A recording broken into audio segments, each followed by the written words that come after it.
നിങ്ങളുടെ ഭർത്താവിൻ്റെ ഒരു പങ്കെന്താണ് ഇതിനകത്ത്?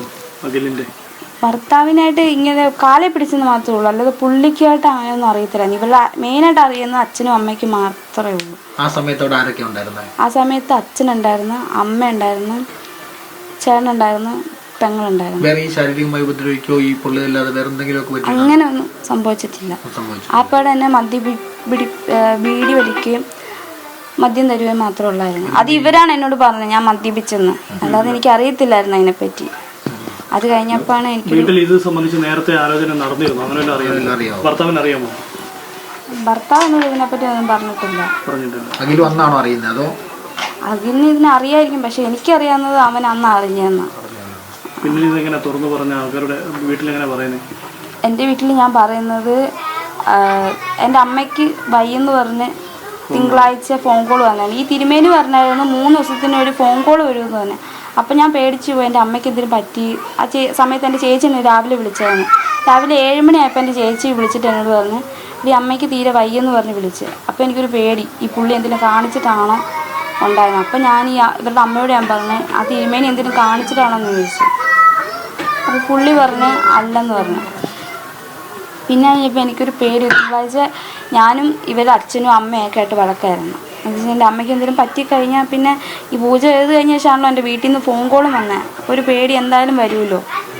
അങ്ങനെ പേടിച്ചിട്ട് ഏറ്റവും അവസാനം ചൊവ്വാഴ്ച രാവിലെ ഞാൻ എൻ്റെ ചേച്ചിനെ വിളിച്ച് പറയുകയാണ് എടി ഞാൻ വരുവാണ് അങ്ങോട്ട്. അപ്പോൾ എൻ്റെ ചേച്ചി പറയുകയും ചെയ്ത് വരണ്ട, നീ ഇറങ്ങിപ്പോയതല്ലേ ഇന്നത്തിനെ വരുന്നതെന്ന് എൻ്റെ ചേച്ചി വെച്ചപ്പോൾ ഞാൻ പറഞ്ഞു ഇല്ലടി എനിക്ക് നിന്നോട് സംസാരിക്കണമെന്ന്. അങ്ങനെ എൻ്റെ ചേച്ചി റിലയൻസിൽ ജോലി ചെയ്യുന്ന ചേച്ചിനെ ഞാൻ നേരിട്ട് പോയി കണ്ട് അവളോട് ഞാൻ കാര്യം പറഞ്ഞപ്പോൾ അവളെൻ്റെ നെറ്റിയിലെ പൊള്ളലാദ്യം കണ്ട്.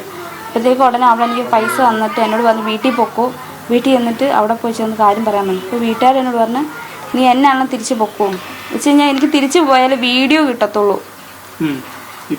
പൂജ നടത്തിയതിൻ്റെ വീഡിയോ കിട്ടണമെങ്കിൽ എനിക്ക് അവളുടെ വീട്ടിൽ പോകണം. വീഡിയോ ഞാൻ എടുത്ത് അവളുടെ പെങ്ങളാണ് എടുത്തത് ഈ വീഡിയോ ഞാൻ എടുത്ത് ആ വീഡിയോ വന്നിട്ട് എൻ്റെ ചേച്ചിക്ക് ഞാൻ അയച്ചു കൊടുത്ത്. അവരാദ്യം ചെന്നത് പോലീസ് സ്റ്റേഷനിൽ ചെന്ന് ആ വീഡിയോ കൊണ്ട് കാണിച്ചു. ആ പോലീസ് സ്റ്റേഷനിൽ കൊണ്ട് വന്നിട്ട് ആ പോലീസുകാരായിട്ട് വന്നിട്ടാണ് ഞാൻ ഇവരുടെ കൂടെ ഇറങ്ങി വന്നത്. ഇല്ല, പോന്നതിന് ശേഷം അവരെന്നെ വിളിച്ചിട്ടില്ല. ഞാൻ പോരുന്നത് ചൊവ്വാഴ്ച രാത്രിയാണ് ഞാൻ വരുന്നത്. ചൊവ്വാഴ്ച രാവിലെ ഞാൻ എൻ്റെ ചേച്ചിനെ പോയി കണ്ടു. ഞായറാഴ്ച രാവിലെ 10 മണിയൊക്കെ ആയപ്പോൾ പുള്ളി വന്ന് 11 മണിയായപ്പോഴാണ് പൂജ തുടങ്ങിയത്. അതായത് ഈ ബാധ ഉണ്ടെന്ന് പറയുന്നത് നിർബന്ധിച്ചതൊക്കെ ഭർത്താവിന്റെ അമ്മയാണോ? ഭർത്താവിന്റെ അമ്മയും അച്ഛനുമാണ്. അവരാണ് ഈ പൂജാരി. ഭർത്താവിന്റെ അമ്മയുടെ പേരെന്താ? സൗമിനി. ഞങ്ങളുടെ വിവാഹം കഴിഞ്ഞിട്ടില്ല. അപ്പൊ ഈ പൂജാരി പറഞ്ഞായിരുന്നു കല്യാണം ഇപ്പൊ നടത്തണ്ട, ഏതാണ്ട് ദോഷമുണ്ട്, അതുകൊണ്ട് നടത്തണ്ടെന്ന് പറഞ്ഞു. അതുകൊണ്ട് നീട്ടി വെച്ചേക്കായിരുന്നു. ഞാൻ വീട്ടിൽ നിന്ന് ഇറങ്ങിയത് സെപ്റ്റംബർ 26-ാം തീയതിയാണ് പോകുന്നത്. അന്നേരം ഞങ്ങളുടെ അങ്ങനെ എൻ്റെ വീട്ടുകാരൊന്നും വഴക്കുണ്ടാക്കിയായിരുന്നു അന്ന് വന്ന്. വഴക്കോ കാര്യങ്ങളോ ഒന്നും ഇല്ലായിരുന്നു. ഇത്തരം കാര്യങ്ങളൊക്കെ ചോദിച്ചിരുന്നത് ഈ പൂജാരിയോടാണ്, ഈ കല്യാണക്കാരിയും അല്ലെങ്കിൽ ഇല്ല, എൻ്റെ അമ്മയുടെ ചേച്ചി മരിച്ചതെന്ന് പുള്ളിക്കാരനോട് ഈ പൂജാരിയോട് വിളിച്ചു ചോദിച്ചു കൊച്ചിനെ കൊണ്ടുപോയിക്കോട്ടെ എന്ന്. പൂജാരി അപ്പോഴത്തേക്കും പറഞ്ഞു കൊണ്ടുപോകണ്ട, ഇവർ ഈ കൊച്ചിനെയായിട്ട് ബന്ധം സ്ഥാപിക്കുമെന്ന് പറഞ്ഞു. അത് ഞാൻ അറിയുന്നത് ഞായറാഴ്ചയാണ്. അത് അയാളുടെ വായിന്ന് അറിയാതെ വന്നതാണ്. അപ്പം ഞാൻ ചോദിച്ചു പുള്ളി ആണോ എൻ്റെ കാര്യങ്ങൾ തിരക്കുന്നതെന്ന് ഞാൻ എന്നെ കൊണ്ടുപോയ ആളോട് ഞാൻ ചോദിച്ചു.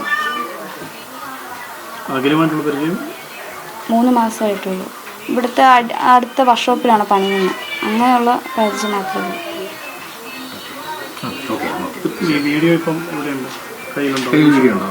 വീഡിയോ കയ്യിലുണ്ട്.